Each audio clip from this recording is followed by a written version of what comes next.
সালের জুলাই অভ্যুত্থানের পরে আমাদের কখনো পরিকল্পনা ছিল না যে আমরা একটা রাজনৈতিক দল গঠন করব। আজকে এখানে যারা উপস্থিত হয়েছেন অনেকে আমাদের বাবা চাচার বয়সী, অনেকে আমাদের ভাইয়ের বয়সী, অনেকে আছেন মা বোনের বয়সী। আমরা সন্তান হিসেবে বলেন, ভাই হিসেবে বলেন, আপনাদের সামনে আমাদের মনের কথাগুলো তুলে ধরতে চাই। 2024 সালের জুলাই অভ্যুত্থানে আমরা রাজপথে নেমেছিলাম একটা যৌক্তিক কোটা সংস্কার আন্দোলনে।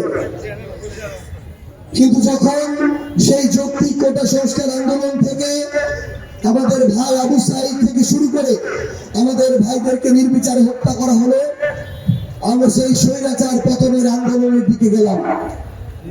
কারণ সেই মানুষ শুধু ক্ষমতায় টিকে থাকার জন্য একটা দেশের হাজারের অধিক সন্তানকে খুন করতে পারে, সে কোনোদিন মানুষ হইতে পারে না। সেই রক্ত পিপাসু, ক্ষমতা পিপাসু মানুষের কাছে আমার এই দেশ কোনোদিন নিরাপদ থাকতে পারে না। অন্য দেশের ছত্রছায়া ক্ষমতায় টিকে থাকা মানুষের কাছে আমার সার্বভৌমত্ব কোনোদিন নিরাপদ থাকতে পারে না। বিএনপির জনাব সালাউদ্দিন আহমেদ একটা গুরুত্বপূর্ণ কথা বলেছেন, যার গোড়া যেখানে, যার শিকড় যেখানে, পতনের পরে তার আশ্রয় হয়েছে সেখানে। যার গোড়া দিল্লিতে, যার আশ্রয় দিল্লিতে, তার পতনের পর জায়গা হয়েছে দিল্লিতে। তাহলে আমার এই স্বাধীন বাংলাদেশ, এই সার্বভৌমত্ব বাংলাদেশ কি দিল্লি থেকে চলতে পারে? পারে না। আমরা স্পষ্টভাবে আপনাদের জানাতে চাই, যখন আমরা দেখলাম অভ্যুত্থানের পরে 6 মাস গিয়েছে, কিন্তু আমরা দেখছি যে আবার দেশটাকে পূর্বের জায়গায় নিয়ে যাওয়ার চেষ্টা হচ্ছে। আমরা নতুন রাজনৈতিক দল করেছি, আপনাদের এই সন্তানেরা ভাইরা নতুন রাজনৈতিক দল করেছে। আমরা আপনাদের সামনে শুধুমাত্র একটা কাজ করতে চাই, সেটা হচ্ছে পুরো বাংলাদেশের আসল চিত্রটা আমরা আপনাদের সামনে তুলে ধরতে চাই।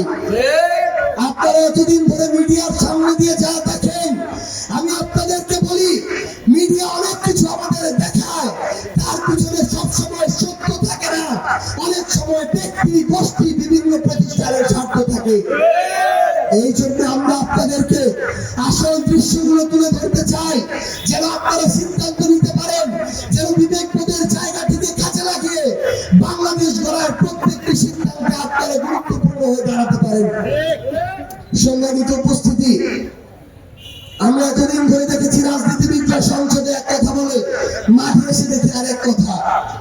সংসদে বলে বিদ্যুতের কোনো সমস্যা নাই, কোনো লোডশেডিং নাই। ভুয়াপুরবাসী আপনারা বলেন, এই ভুয়াপুরে লোডশেডিং হয় কি হয় না?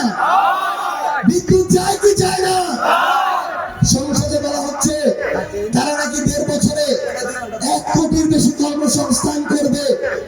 বিএনপি সরকার, এই বিএনপি রাজনৈতিক দল, তাদের অঙ্গ সংগঠন জুলাই আমাদের সহযোদ্ধা ছিল। আমরা শুধু বিরোধিতা করার জন্য তাদের বিরোধিতা করতে চাই না, কিন্তু তাদের প্রত্যেকটি কথা মাথায় রেখে প্রত্যেকটি যৌক্তিক সমালোচনা করার মতো বুকের কাঁটা নিয়ে আমরা আগামী রাজনীতি করতে চাই। কাউকে বিন্দু মাত্র ছাড় দেওয়া হবে না।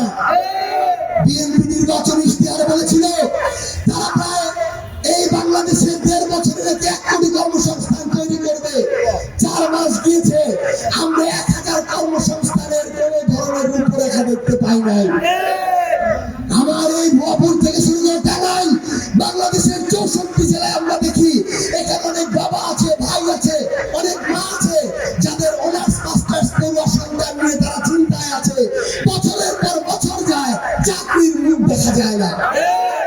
আমরা আমাদের বাবাদের, ভাইদের কাছে বলতে এসেছি যে আমরা এই সরকারের শুধু মুখের বলি দেখতে চাই না, আমরা প্রত্যেকটা ঘরে কর্মসংস্থানের ব্যবস্থা দেখতে চাই।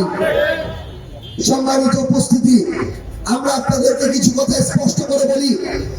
আমাদেরকে বাধা দেওয়ার জন্য ককটেল হামলা হতে পারে, বোমা হামলা হতে পারে, কিন্তু আপনাদের যে সন্তানদের, ভাইদের জন্ম অভ্যুত্থান থেকে, গুলির মুখ থেকে, তারা কোনোদিন ককটেল আর বোমার আঘাতে এই ন্যায়ের পথ থেকে সরে যাবে না ইনশাআল্লাহ।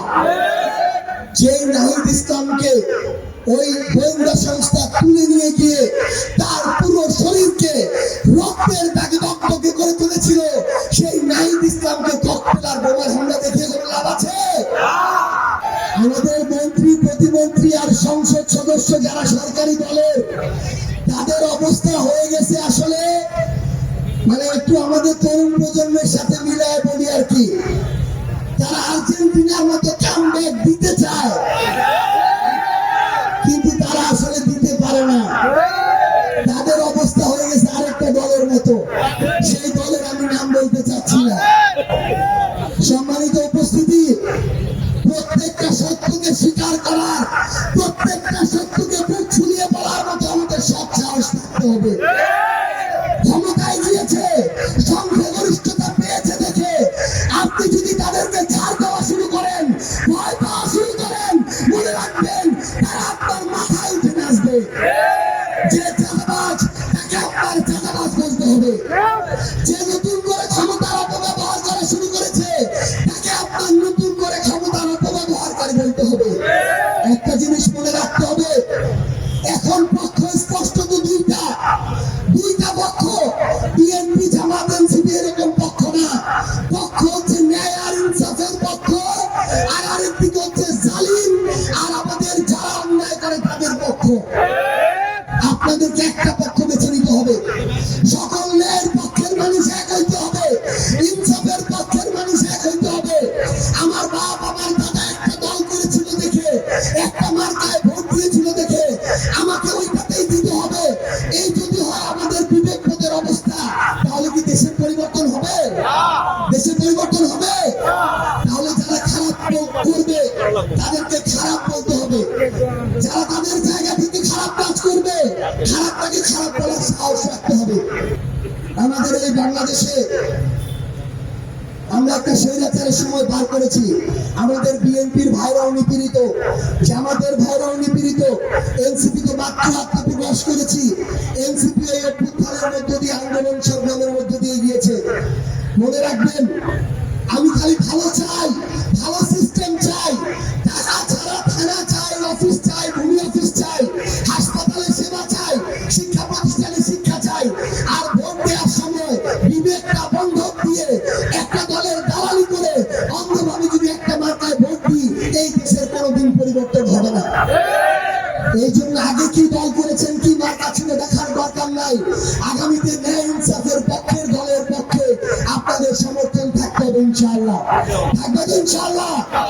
আমরা এনসিপি কথা দিচ্ছি, আমরা আমাদের জান প্রাণ দিয়ে আপনাদের জন্য কথা বলবো।